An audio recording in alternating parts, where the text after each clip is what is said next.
Chapter 1. Felicity Stone eased her way past the crowd hovering by the boarding gate. God, how she hated airports. Most people were afraid of flying or crashing.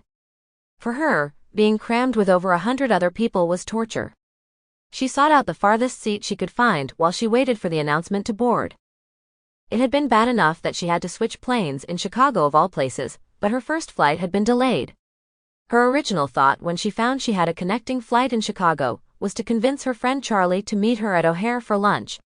Then, with any luck, she'd be able to convince Charlie she needed to go on spring break vacation, even if it meant letting Felicity buy her plane ticket. The plane being late ruined that plan. She huffed out her irritation and set her hefty backpack on the floor at her feet.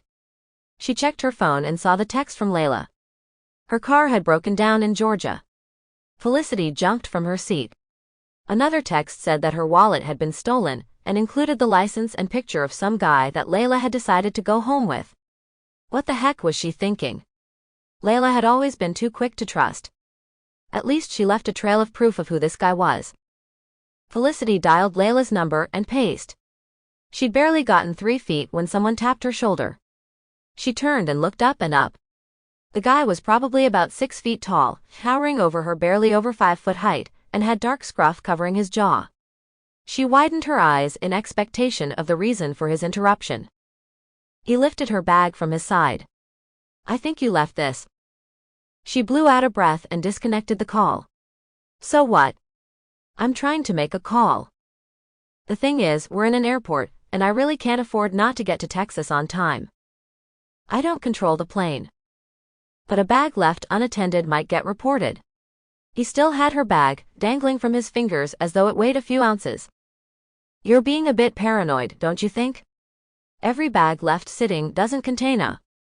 His other hand quickly covered her mouth. "I will pay you $20 to not finish that sentence.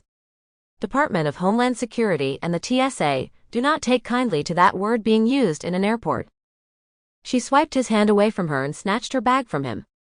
Swinging it over her shoulder, she felt the weight pull at her back. The guy looked at her and smiled, seriously smiled, and then put out his hand. "I'm Lucas, by the way, and I'm normally not so paranoid, but I have a wedding to get to, and if this plane doesn't leave on time, my family might kill me. So, are you going around policing all of the passengers, or just me?"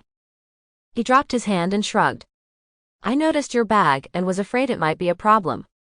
Sorry I bothered you." He turned and walked away, taking the seat 2 over from where she had staked out her spot. There were 4 other seats in that row. Did he have to sit within touching distance of her? Felicity. Sample complete. Ready to continue?